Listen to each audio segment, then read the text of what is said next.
جب یہ مسجد تعمیر کی گئی اس کا نام ہی رحمت للعالمین کی طرف اسی لیے منسوب کیا گیا کہ سب کی نیت یہ تھی کہ ایک مسجد ہو جس کے ذریعے ہم رحمتیں بانٹیں.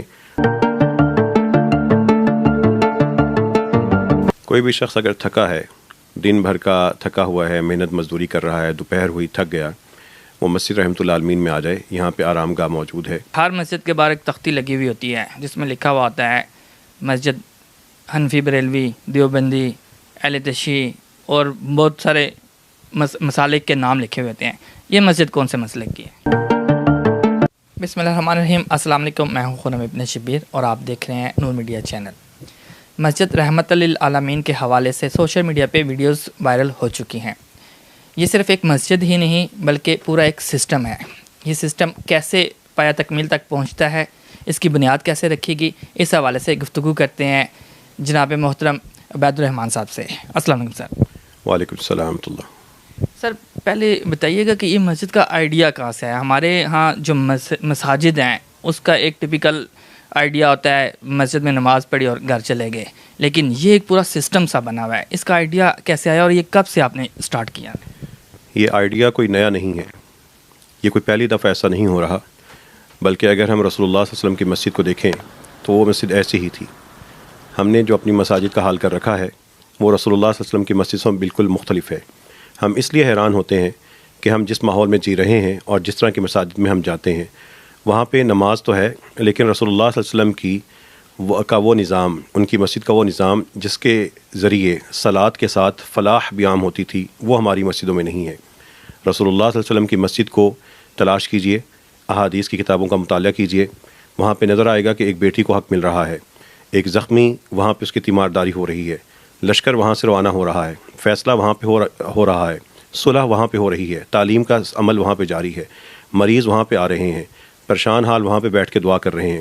مسجدیں سہارا تھیں، مسجدیں مرکز تھیں، محبت کا، رحمت کا، اخوت کا، تعاون کا.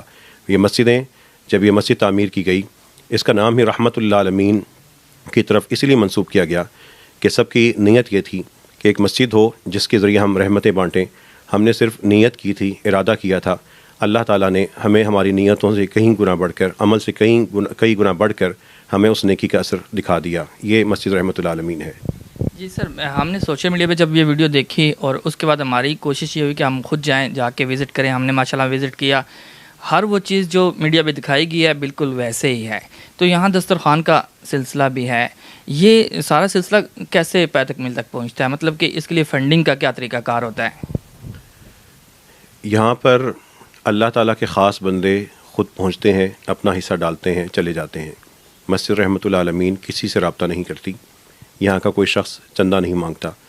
چندہ مانگنے میں عمر گزارنے کی بجائے اللہ کے لیے کام کرتے جائیں، کبھی آپ کا کام نہیں رکے گا. دسترخوان لگتا ہے، میڈیسن ہے، کلینک ہے، فارمیسی ہے، مسجد میرج ہال ہے، قرآن اکیڈمی ہے، آرام گاہ ہے، ہمارا موبائل کلینک ہے، موبائل فارمیسی ہے. اللہ تعالیٰ کی توفیق سے کام ہوئے چلے جا رہا ہے.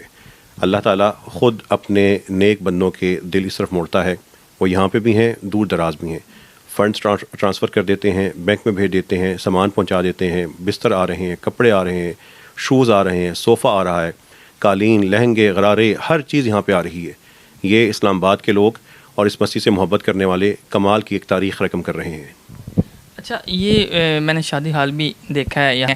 تو یہ شادی ہال کن لوگوں کے لیے ہے؟ یعنی کہ جو یہاں کے لوگ ہیں ان کے لیے بھی ہے یا کہ خاص مستحق کے لیے صرف؟ ہمارا خوشحال طبقہ، صاحب حیثیت طبقہ شادی کلچر میں بہت بڑے گناہوں کا ارتکاب کر رہا ہے. ہم ہال میں جب جاتے ہیں شادی کے لیے یا مارکیوں میں جاتے ہیں، وہاں پہ ہم پیسے دے کر، وقت نکال کر، باقاعدہ اہتمام کے ساتھ بڑے بڑے گناہوں کا ارتکاب کرتے ہیں. مسجد میرج ہال ایسے ہی خوشحال لوگوں کے لیے دوزخ کا وہ دروازہ بند کرتا ہے. ان کو وہ سامان مہیا کرتا ہے کہ آئیے عزت سے، احترام سے، جشن کے انداز سے، شریعت کے مطابق پوری آزادی کے ساتھ مسجد رحمت للعالمین کے مسجد میرج ہال میں اپنے بیٹے بیٹیوں کی شادی کر لیجئے. یہ خوشحال لوگوں کے لیے بھی ہے اور مستحق افراد کے لیے بھی جو اپنے بیٹے بیٹیوں کی شادی نہیں کر سکتے، وہ آئیں یہاں پہ شادیاں کریں. سارے معاشرے کا ہر فرد یہاں پہ آئے، اپنے بیٹے بیٹیوں کی بغیر کوئی پیسہ خرچ کیے یہاں پہ شادی کر لے. اچھا، اس میں کچھ کپڑے دیکھے ہم نے، پورا ایک مطلب ہے کہ شاپ سی بنی ہوئی ہے اس کا کیا سلسلہ کار ہے؟ یہ دلہے دلہن کے لیے بھی دیے جاتے ہیں، ان کو بھی دیے جاتے ہیں، یا اس کا کیا طریقہ کار ہوگا؟ یہ مسجد گارمنٹ سٹور ہے. ہمارے شہر کے مستحق افراد، سفید پوش لوگ، محنت کش، پریشان نہ ہوں اگر ان کے بچوں کے پاس نئے کپڑے نہیں ہیں، عمدہ لباس نہیں ہے، ان کو خرید کے نہیں دے سکتے. مسجد رحمۃ اللہ عالمین ایسے لوگوں کو رجسٹر کر رہی ہے اور ان کو سال میں 2 دفعہ کپڑے فراہم کر رہی ہے. ہمارے مستحق وہ بیٹے بیٹیاں جن کے پاس شادی کے لیے اچھے لباس ہی نہیں ہیں اور وہ اس کے لیے قرض اٹھاتے ہیں، یا ان کی ایک خواہش ہوتی ہے جو جائز خواہش ہے لیکن پورا نہیں کر پاتے، مسجد رحمۃ اللہ عالمین میں ایسے بیٹیوں کے لیے لہنگے اور غرارے ہیں. شادی کے مردوں کے لیے سوٹ ہیں، 3 پیس سوٹ ہیں، شلوار قمیض ہے، ویسٹ کٹ ہے. یہ سب چیزیں اسلام آباد کے شہری مسجد رحمۃ اللہ عالمین کو بطور امانہ جمع کرواتے ہیں. ایک بڑا نظام بن چکا ہے، بغیر پیسے خرچ کیے ہوئے، بغیر بڑی رقم خرچ کیے ہوئے یا مطالبہ کیے ہوئے. یہ ایک ایسا شاندار نظام ہے کہ ہم اپنے شہر میں کسی کو پھٹے کپڑوں کے ساتھ اب نہیں رہنے دیں گے. ہم کسی کو آسودہ حال، جو ہمارے کوئی بھی ایسی ماں جو آسودگی دیکھنا چاہتی ہے، اپنے بچوں کو عید پہ نئے کپڑے بھی نہیں لے کے دے سکتی، مسجد اس کو کپڑے دے گی. مسجد سب کچھ کر سکتی ہے، بڑی مساجد کو کرنا ہوگا. مسجدیں سب سے بڑا ریلیف کا نظام ہے، ہمیں یہ براہ راست ریلیف فوری طور پہ سب کو دینا ہوگا. اچھا سر، ایک بتائیے گا کہ یہ کتنا عرصہ ہو گیا اس کو، اس سسٹم کو سٹارٹ ہوئے؟ بنیادی طور پر یہ مسجد اس بڑی عمارت میں 5 سال سے قائم ہے، لیکن پچھلے ہمارے جو تقریباً 1 سے 1.25 سال کا عرصہ ہے، یہ مسلسل سیلاب کے لیے ریلیف ورک میں رہا. اور اس سے پہلے بھی کچھ شعبے قائم تھے، لیکن سیلاب کے بعد آہستہ آہستہ جو ہمارا اصل پلان تھا کہ ہم اس مسجد رحمۃ اللہ عالمین کے ذریعے ہر قسم کے دکھ کا ازالہ کریں، ہر قسم کے دکھی انسان کا سہارا بنے، تو یہ پچھلے 1 سال سے الحمدللہ یہ شعبے قائم ہوتے جا رہے ہیں. یہاں پہ 21 شعبے کام کر رہے ہیں اور 9 ہمارے ڈفرینٹ پروجیکٹس ہیں جو وقتی طور پہ آتے ہیں، سیزنل. اور اس کے علاوہ ابھی مزید 4 بڑے پروجیکٹ انشاءاللہ یہاں سے اناؤنس ہونے والے ہیں. جیسا ایک منفرد سا سوال ہے آپ سے کہ ہر مسجد کے باہر ایک تختی لگی ہوئی ہوتی ہے جس میں لکھا ہوا ہوتا ہے مسجد حنفی بریلوی، دیوبندی، اہل تشیع اور بہت سارے مسالک کے نام لکھے ہوئے ہوتے ہیں. یہ مسجد کون سے مسلک کی ہے؟ جس طرح رسول اللہ صلی اللہ علیہ وسلم کی مسجد کے باہر کوئی تختی نہیں تھی، کسی ذات کا نعرہ نہیں تھا، اسی طرح اس مسجد کے باہر بھی کوئی تختی نہیں ہے، کسی ذات کا نعرہ نہیں ہے. ہم سب فقیر ہیں، اللہ کی رحمت کے فقیر ہیں، اور یہی تختی ہمارے دلوں میں ہے. ہمیں جن کے دلوں میں کوئی تختی لگی ہو ان کو دیواروں پہ تختی لگانے کی ضرورت نہیں ہوتی. ماشاءاللہ. اچھا سر، ایک اور چیز کہ یہ اسلام آباد کے ایریے میں ہے، کیا یہ صرف اسلام آباد کے لوگوں کے لیے ہی ہے یا اس سے باہر کے جو لوگ ہیں وہ بھی اس سے فائدہ حاصل کر سکتے ہیں؟ جو یہاں تک پہنچ سکتا ہے، یہاں پر نظام موجود ہے، کلینک کا، فارمیسی کا، گارمنٹ سٹور کا، شوز سٹور کا، قرآن اکیڈمی کا، میرج ہال کا. ہم نے نظام بنا دیا ہے. نظام میں جو بھی آئے فائدہ اٹھائے اور چلا جائے. یہ پورے پاکستان کے لوگوں کے لیے علاج کے لیے ٹیلی میڈیسن سینٹر ہے. اس لیے جو یہاں کے لوکل لوگ ہیں وہ براہ راست فائدہ اٹھا سکتے ہیں. جو دور کے لوگ ہیں وہ ہمارے ٹیلی میڈیسن سینٹر کے ذریعے اپنی ہی چارپائی پر، مریض کی چارپائی پر اپنے مریض کا چیک اپ کروا سکتے ہیں، علاج کروا سکتے ہیں. یہ جو چیک اپ کرواتے ہیں اس کے ساتھ جو میڈیسن ہوتی ہے کیا وہ بھی یہاں سے مہیا کی جاتی ہے؟ جو بھی شخص یہاں پہ آئے گا اگر وہ بیمار ہے تو ہمارے ڈاکٹر سے چیک اپ کروا لے، اور اگر وہ کسی تکلیف میں مبتلا ہے تو یہیں پہ فارمیسی قائم ہے، ہمارے ڈاکٹرز کو یہیں سے دوا بھی دے دیتے ہیں. اور اگر وہ شخص اس کے پاس کوئی لیب کا مسئلہ ہے، ٹیسٹ اس کو چاہیے لیکن وہ اپنے ٹیسٹ نہیں کروا سکتا، تو مختلف جو لیبس ہیں ان کے ساتھ ہمارا رابطہ ہے. وہ مسجد رحمۃ اللہ عالمین کی طرف سے بھیجے گئے جو لوگ ہیں ان کے لیے یا تو فری یا بہت کم قیمت کے اوپر ٹیسٹ کر کے دے دیتے ہیں. اس طرح یہ فوری طور پہ میڈیکل ریلیف کا ایک سسٹم بن چکا ہے. اچھا سر، باقی مساجد میں تو ایسا ہوتا ہے جی کہ نماز کے بعد تالا لگا دیا جاتا ہے. یہاں میں نے آرام گاہ کا بھی دیکھا ہے، تو کیا وہ مسافروں کے لیے ہے اور کیا وہ رات بھی اسٹے کر سکتے ہیں؟ کوئی بھی شخص اگر تھکا ہے، دن بھر کا تھکا ہوا ہے، محنت مزدوری کر رہا ہے، دوپہر ہوئی تھک گیا، وہ مسجد رحمۃ اللہ عالمین میں آ جائے. یہاں پہ آرام گاہ موجود ہے. یہاں پہ آ کے بغیر کسی کے خوف کے، کسی کی ڈانٹ کے یہاں پہ آئے، آرام کرے، اعتکاف کی نیت کرے، ثواب کمائے اور خوب اپنی نیند پوری کرے. یہ آرام کا آرام گاہ ہے. اور اگر کوئی شخص اگر کچھ اسلام آباد میں اچانک آنا ہے لیکن اس کے لیے ایمرجنسی بنی ہے، وہ کہیں پہنچا ہے لیکن وہاں پہ دروازہ بند ہے، تو وہ یہاں پہ آئے، قانونی لوازمات پوری کرنے کے بعد وہ 1 رات کے لیے یہاں پہ ٹھہر سکتا ہے. ماشاءاللہ، یہ تو بڑا اچھا سلسلہ ہوا عوام کے لیے بھی. اچھا سر، یہ آخری سوالوں کی طرف چلتے ہیں کہ یہ اسلام آباد سے ہٹ کے بھی کسی جگہ پہ آپ کوئی برانچ بنانے کا ارادہ رکھتے ہیں یا صرف اسلام آباد تک ہی محدود رہیں گے؟ ہماری یہ خواہش ہے کہ اللہ تعالیٰ پاکستان کی بڑی مساجد والوں کو یہ توفیق عطا فرمائے کہ وہ اس سے بہتر نظام اپنی مساجد میں قائم کر دیں. اللہ تعالیٰ کی طرف سے کوئی ایسی نیکی ہمارے مقدر میں ہوئی تو ہم بخوشی دوسرے شہروں میں بھی کام کریں گے اور اسی طرح کی مساجد قائم کر سکتے ہیں. لیکن ہماری خواہش یہ ہے کہ تمام فرقوں کی مسجدیں، تمام تنظیموں کی مسجدیں اپنے ننھے دائروں سے نکلیں، ان کو توڑیں اور امت کے لیے مثالی مسجدیں بن جائیں. یہ ایک ایسا عظیم انقلاب ہوگا کہ ہزاروں بیٹیوں کو، ہزاروں باپوں کو، لاکھوں دکھی انسانوں کو براہ راست ریلیف ملے گا. ہر بڑی مسجد کو ایسا کرنا چاہیے. ہماری یہ خواہش ہے کہ بجائے ہم مزید اس طرح کی مساجد خود قائم کریں، جو مساجد قائم ہیں وہ مساجد ہی رحمت اللہ عالمین کی مسجدیں بن جائیں.